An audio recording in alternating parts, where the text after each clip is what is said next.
It says connecting on the bottom right There we now. go. I think we're good.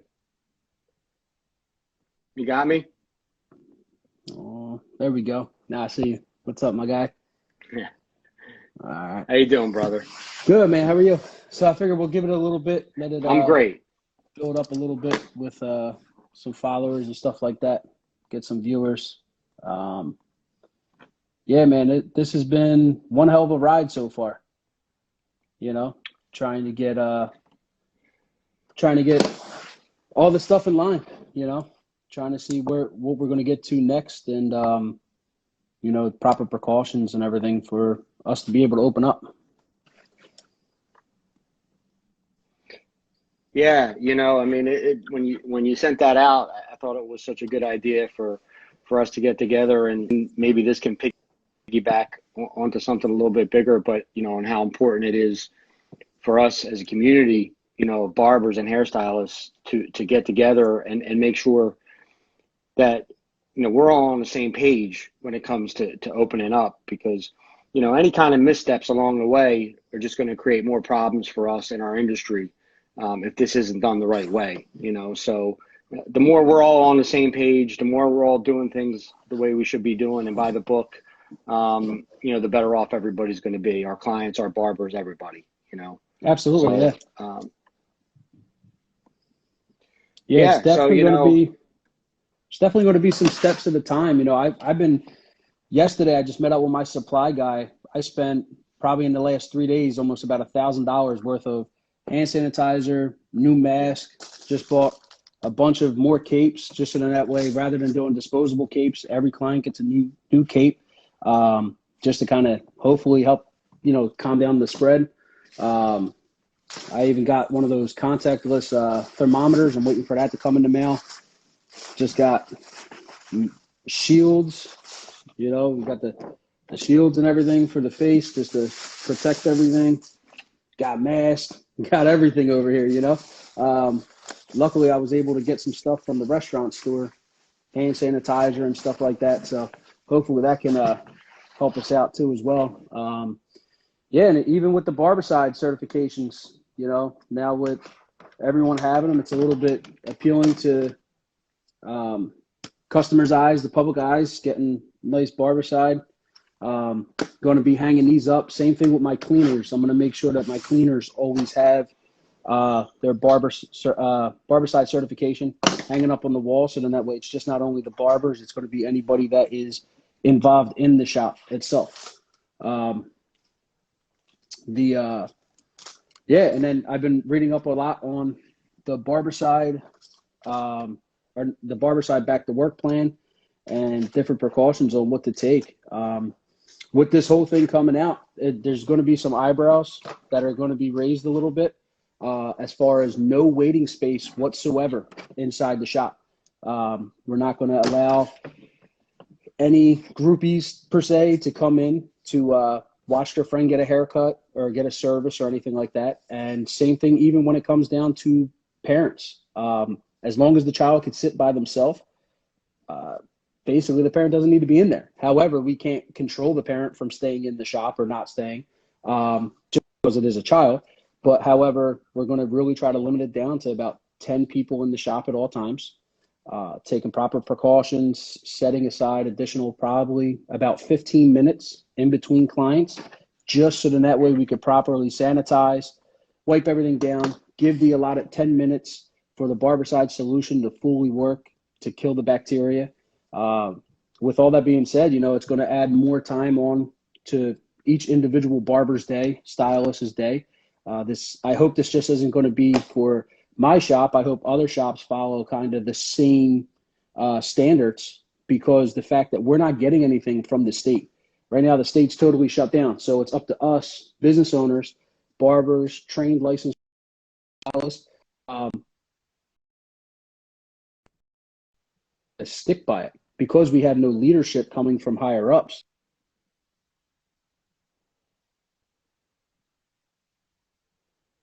Been trying to a lot of different barbers and barbershops, trying to get their ideas, and then kind of make it one whole idea.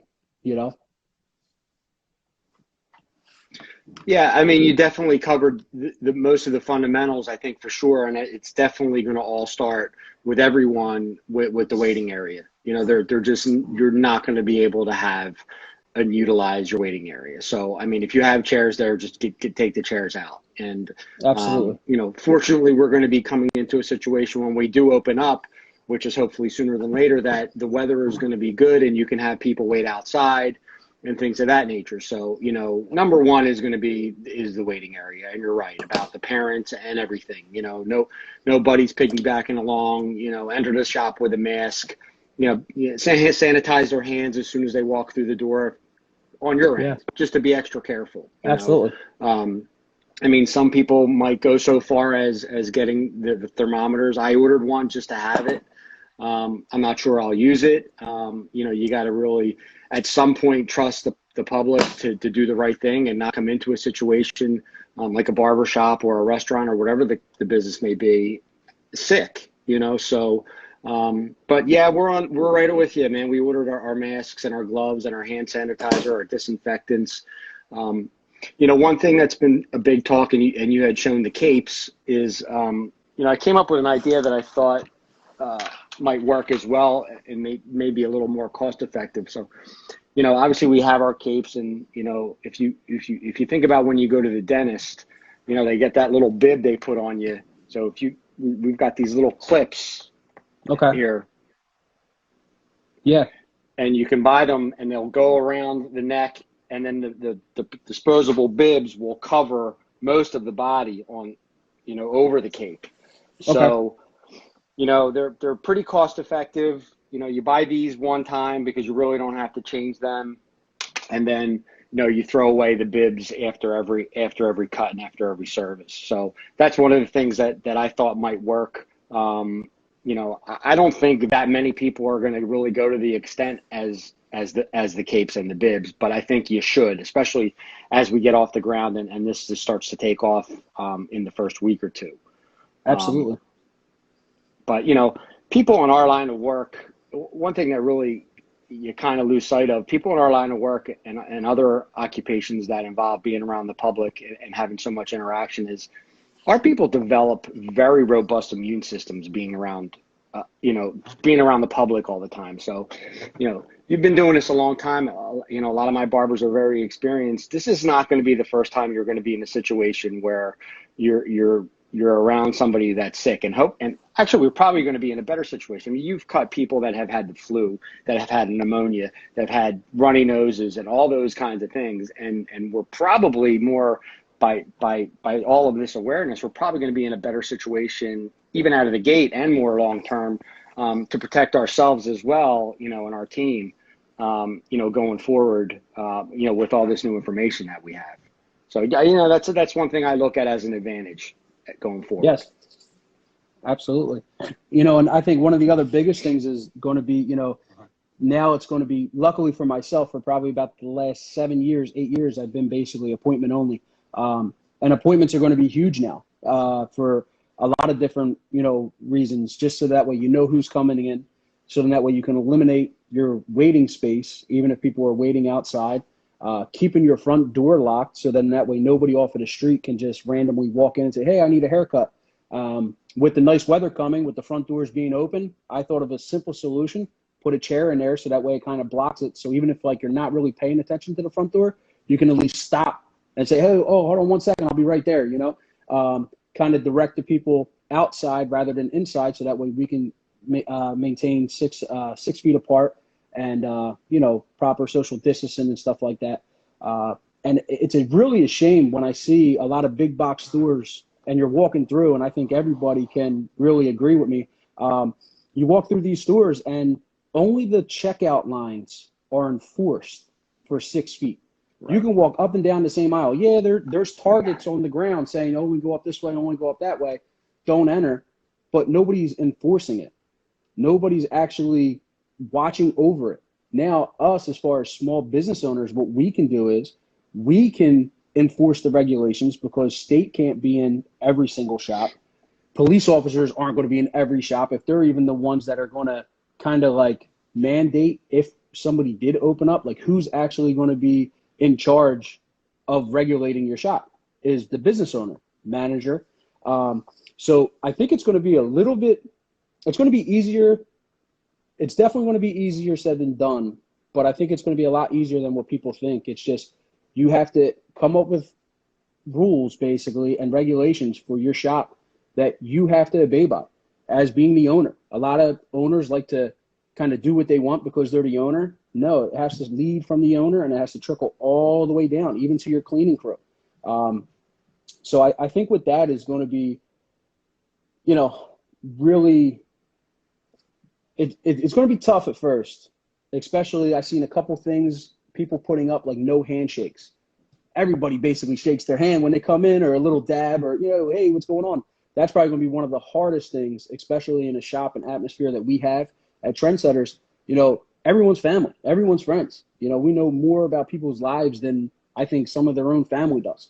So with losing that bondmanship, with them coming in 15 minutes before their haircut, staying a half hour after their haircut, and just kind of, shooting the crap around, and watching TV or whatever the case may be, talking about like not real politics, but street politics and sports politics and all that stuff. And that's kind of going to crush, I think, our business and our industry because they're trying to take that away almost from anyone socializing.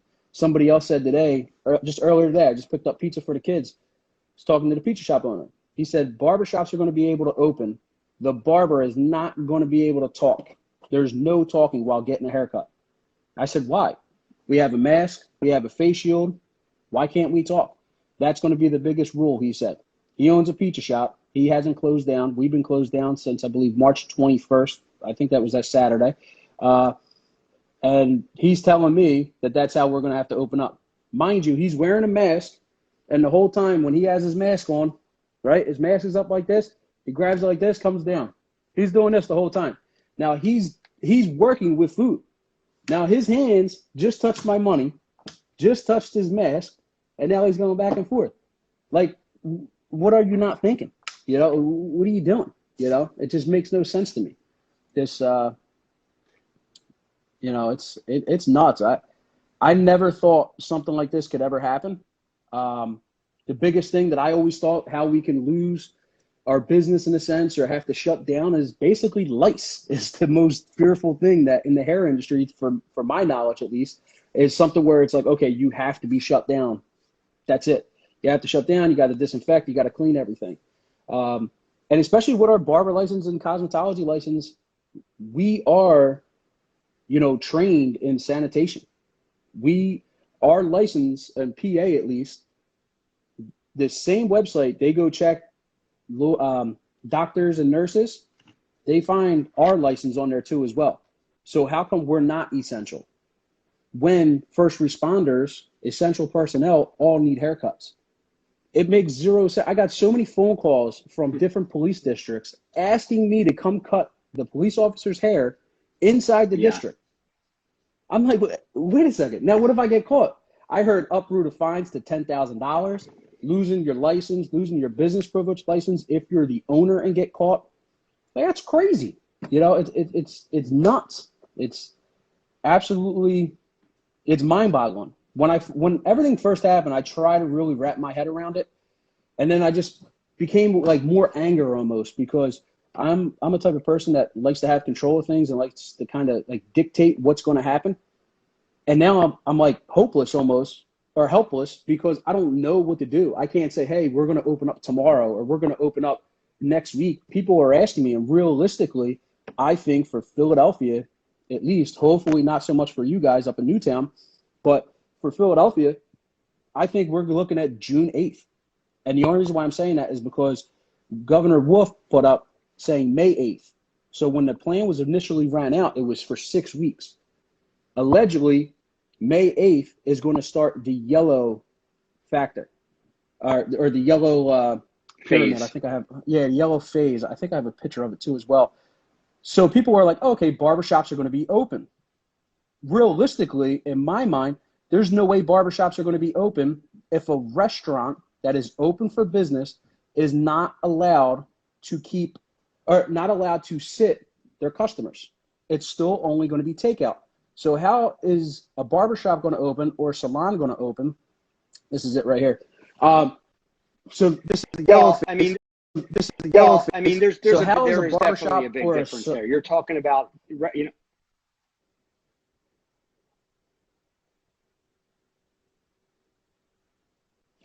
did I lose you? I'm back. Yeah, I think I lost you there for a Okay. second. Yep. Have to reopen, and you know, when shops and restaurants and all of these businesses are going to be put into a situation and a decision that they either have to close down completely forever or take a chance, you know, and open up under their own circumstances, guess what's going to happen? You know, so same thing as you were saying earlier, I've had law enforcement officials, judges, feds, all reaching out to me, texting me, saying, you know, we got your back. If you have to open, you know, there are people that are supporting us and understand that, you know, if we do this the right way, which is why we're talking right now, just to get everybody on the same page, we're going to be fine. And, you know, I'm hearing other great things today, that there's a new drug that just came out that's blocking the virus. You know, some things about, you know, just the mortality rate in general for healthy people without underlying issues. They're good numbers. I mean, we have numbers in our favor right now that are going to help us get through this safely and transition back to a period where we were right before we went into it. And, you know, the only thing I could say to people, especially my barbers and my clients, is don't let a situation change who you were before this. And, you know, we're going to be a little bit smarter, a little more educated, but we are who we are, and we need to be who we are, and our barbers need to be who they are, because that's what Absolutely. builds your business. And, you know, we can't let that change. I mean, we've got to have the right attitude going back into this, be very prepared, diligent about what we're doing, clean, you know, disinfecting, doing all the things we do, have our safeguards in place, but try and have as much fun with it as we can when we get back into this. Absolutely. One of the other things that I've been really looking at is basically now it's going to be like almost hourly or bi-hourly sanitation, wiping down door handles, doorknobs, refrigerator door, depending on, you know, who's going in the refrigerator. We have a refrigerator in the shop where clients are more than welcome to help themselves. And that's one of the things that I talk to my guys about. And what we're going to do is we're going to get the drinks out of the fridge so that way we can minimize how many people are actually touching. And of course, sanitation, you know, using hand sanitizer. I bought from the restaurant store, actually. I still have an account. This right here, foaming hand sanitizer. 3 of these bottles was expensive. The most hand sanitizer I ever bought in my life. And I always had hand sanitizer in the shop, but it was just like, now, okay, we're going to do the touch-free hand sanitizer.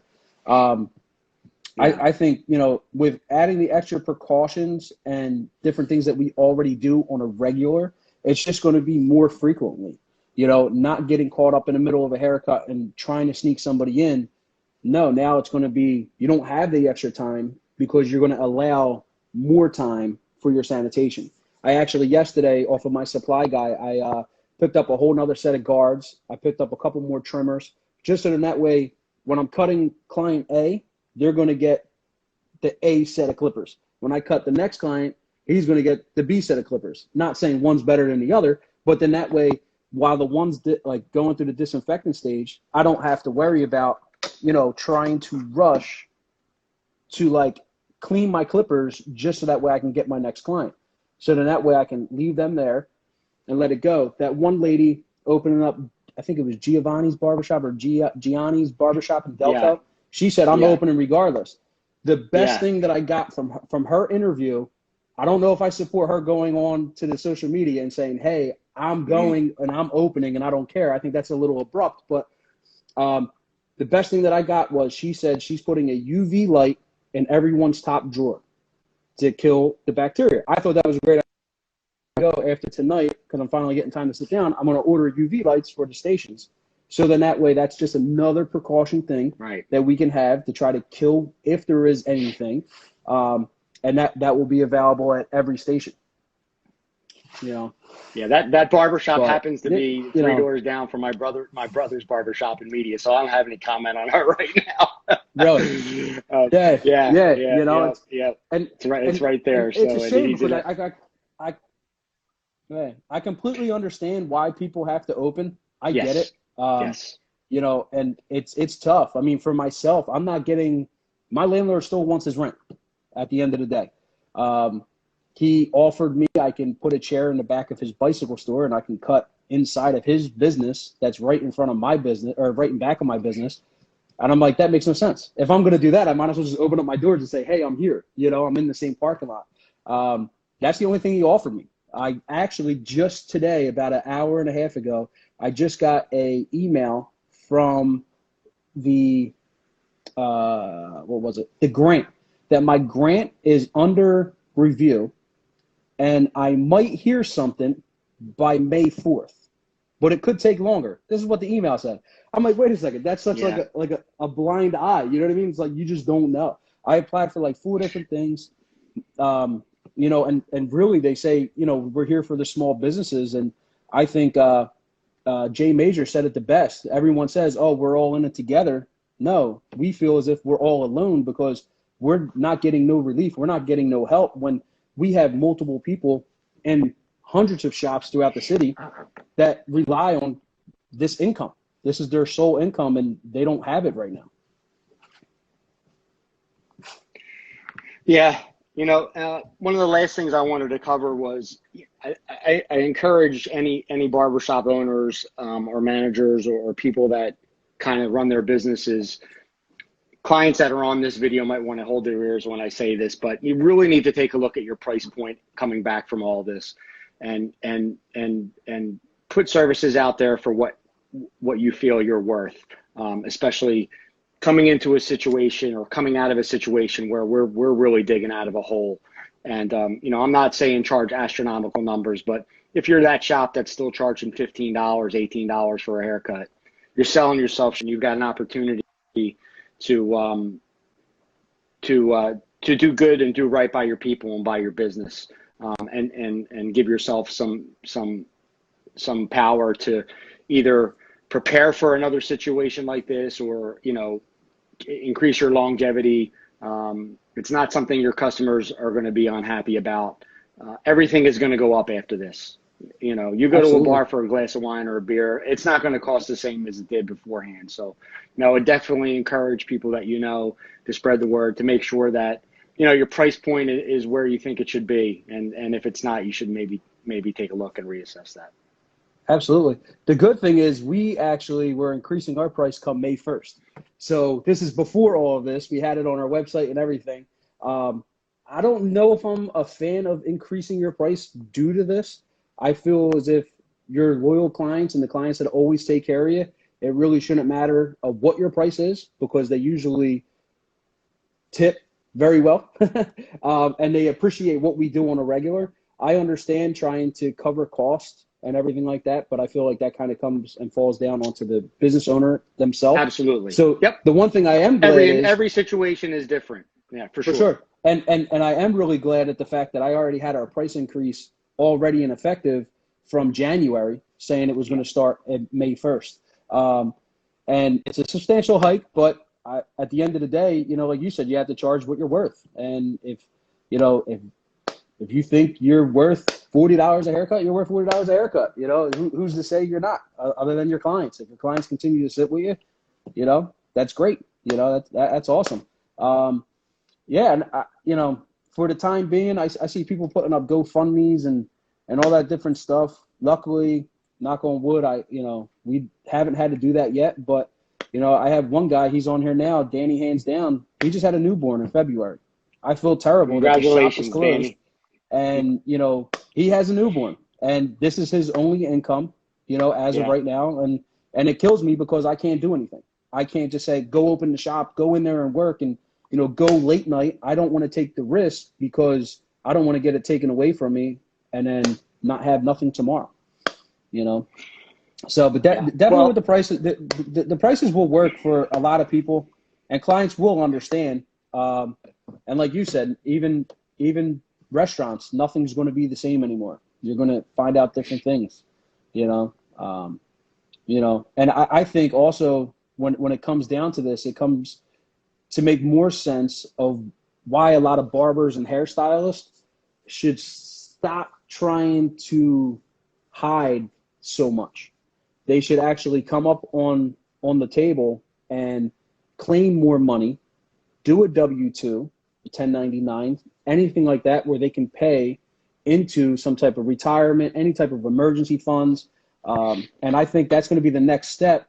I know I was talking to Dom from Hair Wizards, next step of trying to start a union type association. That's something that I said years ago, and I just never did anything about it. And I just I said something to Lou Bravo about it. He's on here right now too as well.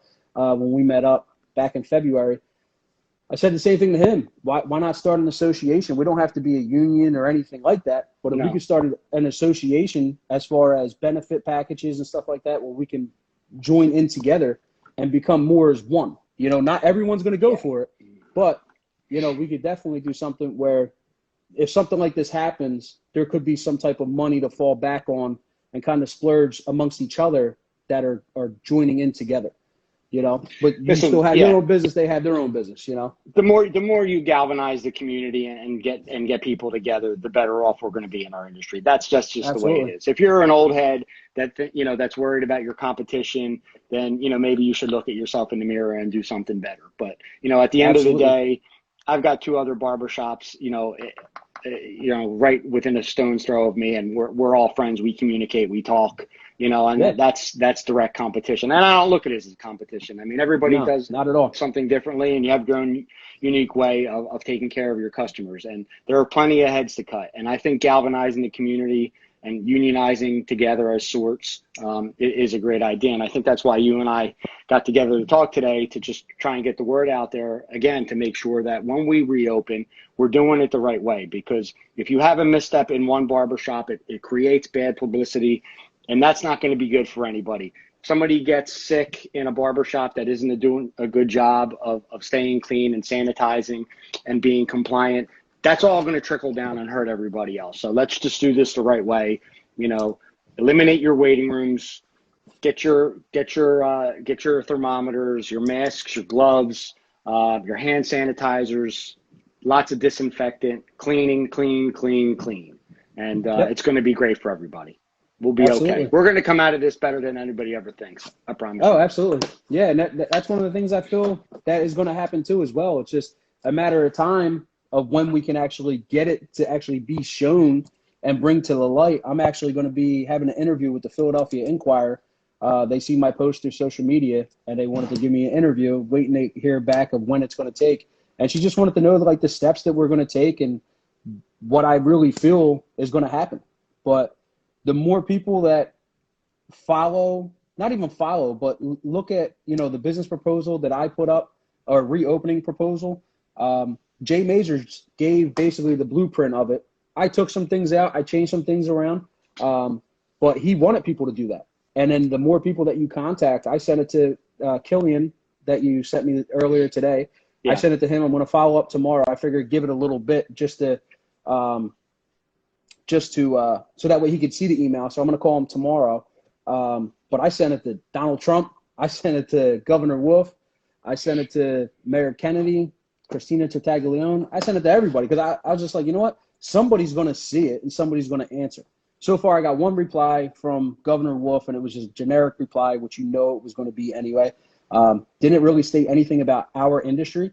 But the biggest thing is we need information to give to our industry because there is nobody else there other than us, the owners, the barbers, the cosmetologies, the salons, the owners that are coming up with a plan. But who's to say is this going to be state-approved plans? And they're going to try to change everything else, you know, or they want you to only buy this certain type of product or this, you know what I mean? Like we're not getting no guidance from our brothers up top and sisters up top, you know? So I think that's going to be one of the hardest things. I've been staying in contact, like I said, with Dom from Hair Wizards, you know, and trying to just pick each other's brains and come up with what we need to do, you know, and what we need to do as a whole. And to keep everything moving. I agree wholeheartedly. That was a good thing that you Absolutely. put together, Joey. I think Absolutely. hopefully, some people get something out of this. And, if there are any ideas on anybody on your end and you want to DM me, I'm more than happy to look and see and communicate with people to make sure that we all come out of this the best we can. And, what affects you affects me. And if we all do this together and we do it right and we be smart about it, we're going to come out of this stronger than you think. Absolutely. Yeah, definitely. Yeah, All man, it right, was brother. definitely nice catching up, and I hope all is well. I hope everybody has a good night. Everyone to join, thank you. We appreciate it. And yeah, let's what a time to be alive. That's my whole Let's do slogan it. that I'm going with right now. So let's see what happens. All right, All everybody. right, Thanks for brother. joining. All right, take it easy. Take care.